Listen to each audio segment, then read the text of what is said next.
Փաստորեն հիմա մեր թիկունքում թշնամու վերահսկողության տակ գտնվում են Գագամրոցն ու Սուրբ Սարգիս եկեղեցին։ Ինչ նշանակություն ունեն այդ երկու պատմամշակութային եւ հոգեվոր վայրերը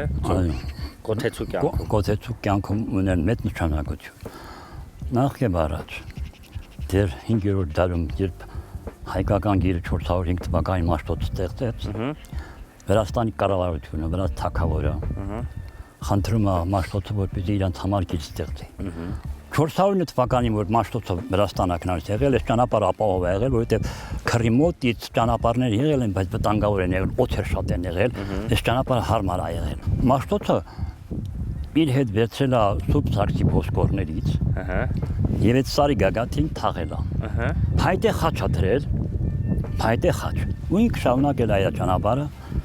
Հետագայում 7-րդ դարում այդ եկեղեցին կառուցվել է իր անունից Սուրբ Սարգիս։